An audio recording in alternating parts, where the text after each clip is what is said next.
Good morning. Hope the intro was entertaining. Woke up about 5:30 this morning, splashed some cold water on my face, drank a nice Rain energy drink for pre-workout. Uh, this is a real exercise in self-confidence, Mental muscle is like anything else. It can be trained, can be expanded with hard work. So that's what I'm kind of trying to do here. It's not really flattering to see what I look like first thing in the morning right in front of me. But, it's something I'm going to do. It's something I'm exercising. So today I'm doing some legs. 2 days ago I did 8 sets of 10 with 135 on squat, and then I just did like 2 more sets of 5, backed off with just the bar. That was a pretty hard leg workout. That was the day before the first training vlog. So this is a little easier leg workout because my legs are still kind of sore from that. And I figured next time I'm going to try to go for 10 sets of 10 straight with the bar. I'm back squat, by the way. I'm not front squat. I do front squats a lot. But today we're just doing body weight squats, kettlebells, starting off with 4 sets of 25. I like doing body weight exercises in sets of 100 broken up like that. 4 sets of 25, 5 sets of 20, stuff like that. I feel like it's a real good stimulus, really gets blood pumping into the muscles, into the tendons, really stretch, get through the full range of motion of the movement.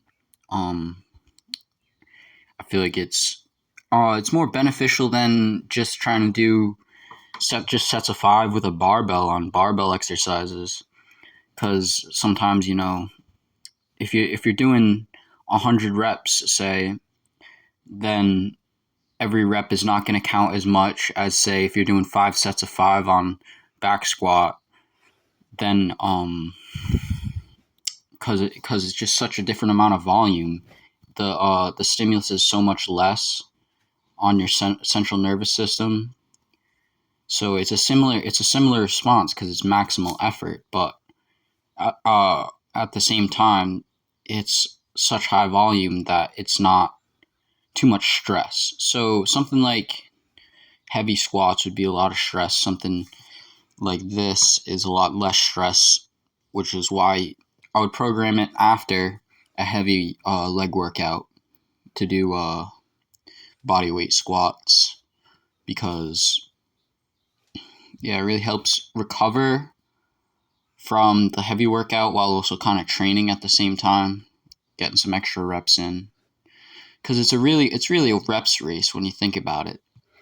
You really just got to pick good compound exercises, squats, kettlebell swings. Just put reps in. It doesn't matter if you can't even do the bar. You can't even add any weight. Just do some body weight reps. It's better than doing nothing, in my opinion. Doing some kettlebell swings here. They're 2-arm swings.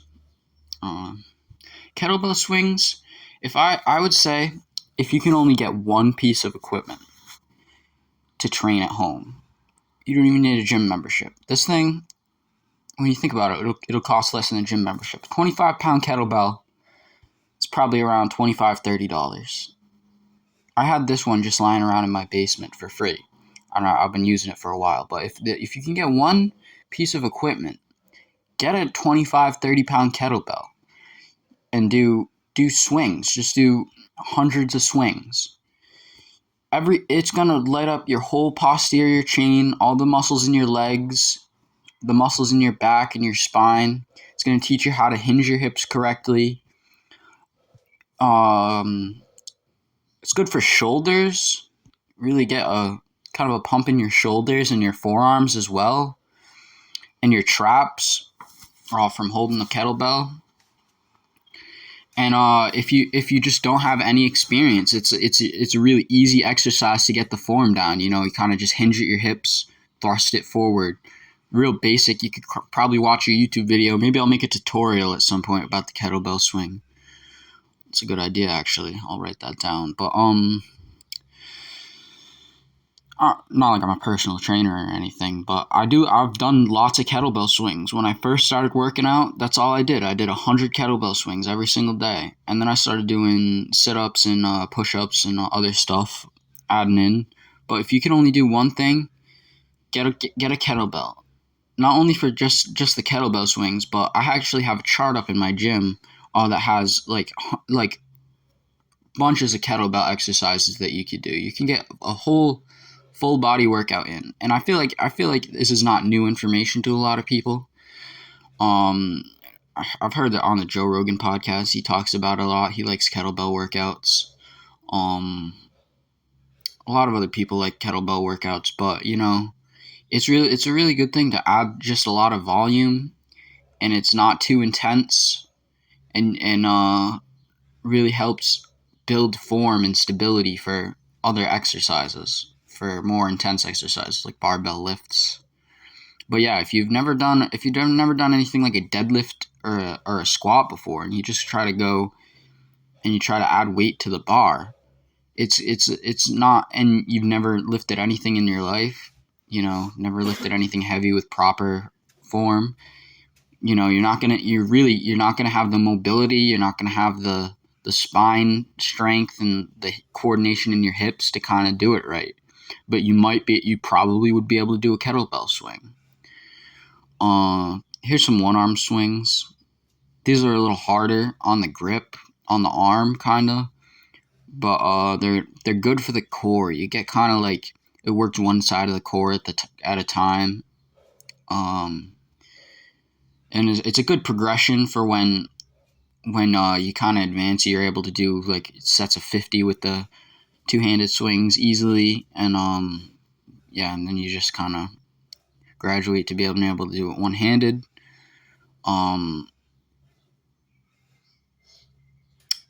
yeah, it's a good progression. Yeah, this is the heaviest kettlebell I have in my gym. I only got the 25-pound one. I'm thinking about getting a heavier one, but I don't know. I've got a lot of equipment already, and this is all kind of stuff that I've kind of either gotten as gifts or found on Facebook Marketplace or Craigslist really cheap, or actually made myself. If you see it in the back, there's a tire with a log in it. That's actually a sled. I'm probably gonna do a sled workout at some point. Probably gonna be hard to find a camera angle to film that, but that's a homemade sled. Yeah, that's a also another really cheap piece of equipment you can DIY yourself. Just a tire. People, uh, mechanic shops throw out old tires. They have to pay to throw them out. So if you're like, hey, can I get that? And you know somebody with a car who can pick it up for you. You want to do sled workouts out on the sidewalk in front of your house, like at 4 o'clock in the morning, like a psychopath, like I do.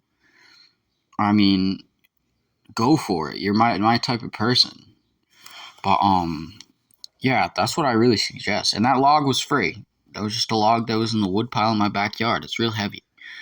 But I do some exercises with the log sometimes too. It's similar to doing stuff with a kettlebell. It's an awkward kind of weight. Just doing some sit-ups now, putting some volume into the core. You can really put a lot of volume into the core. Like on the off days, you can do a lot of core exercises because the core can just take a lot of volume. You can do stuff every day. People might say you're overtraining, but what are you gonna do squats and then all of a sudden like you're not gonna walk up the stairs, but so if you can walk up the stairs you can't do a couple sit-ups, like even if you can't do a couple sets of sit-ups, because a little extra core strength goes a long way um when it comes to fitness goals. It really kind of just makes you stronger in general. Doing some just regular sit-ups here. I do add some variations. I usually try to grip the bench like this. Kind of helps with stability.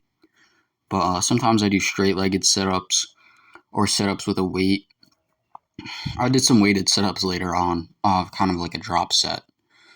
Um, those are pretty difficult. The weighted sit-ups. But putting volume into the core. Core strength is useful for other lifts, barbell lifts. My core is already kind of pre-fatigued from the kettlebell swings and the bodyweight squats. So this extra volume is kind of useful. Don't mind how dirty my shorts are. The floor is kind of dirty in here. And yeah, about this time I realized there was some intruder just bench pressing in my gym. So naturally I had to deal with it. It's this clown. Yeah, I always gotta deal with this guy. So I kind of just, and you gotta be real forceful with this guy, or else he just comes back and he's real mean about it. Clowns, what are you gonna do? So continue with my sit-ups. Putting some real reps in. I've been on just kind of a high protein diet recently. High protein, high carb. Just trying to get like 3,000 plus calories in. I try to count my calories and my protein at least. Pretty much, and try to eat equally as many carbs. You know, I don't know. I kind of seem to be main gaining at this point, though. It probably has something to do with the fact that I train every day, and I also have a job that is pretty physical. So I probably just need to eat more, if that's the case. Right now I just eat a lot of protein bars, peanut butter sandwiches, a lot of meat, rice, stuff like that. Really just trying to put calories in. Drink a lot of milk. Doing some medicine ball slams because I figure I want to get some explosive work in, more core work. As I say, the forearms and the core can take a lot of volume, and I do like the aesthetic of having lean forearms and a lean midsection.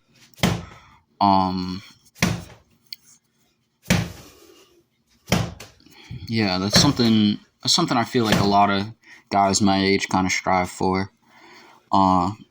People in general, maybe even. But you can do a lot sub-maximally for the forearms and the core on days that you're not training. Some rotational exercises to work the different muscles in the core. Your core is not just the abs. You've got the serratus muscles that help you with push-ups and benching. You've got the oblique muscles that help you with rotational exercises like this. And you've got the lower back muscles, kind of like the Christmas tree kind of muscles on the back that help with bending over and those sort of positions. And you've also got those little muscles in the spine that kind of help keep the spine straight. And those can all be trained, and you can't skip any of them. So here I am doing some sit-ups to finish it off. It's just one set. Just grab the medicine ball, and then you drop the ball and do as many more bodyweight sit-ups as you can do. And at this point, my core is pretty tired. Especially considering I did those weighted pull-ups yesterday. My core is pretty tired, and I did a bunch of sit-ups and bodyweight exercises today. And yeah, this is pretty much it. Finish it off. Thank you for watching my second video. I'm pretty excited. I feel like this little experiment is going well so far. Hopefully, as my life gets busy, the videos stay as consistent. And yeah, peace out.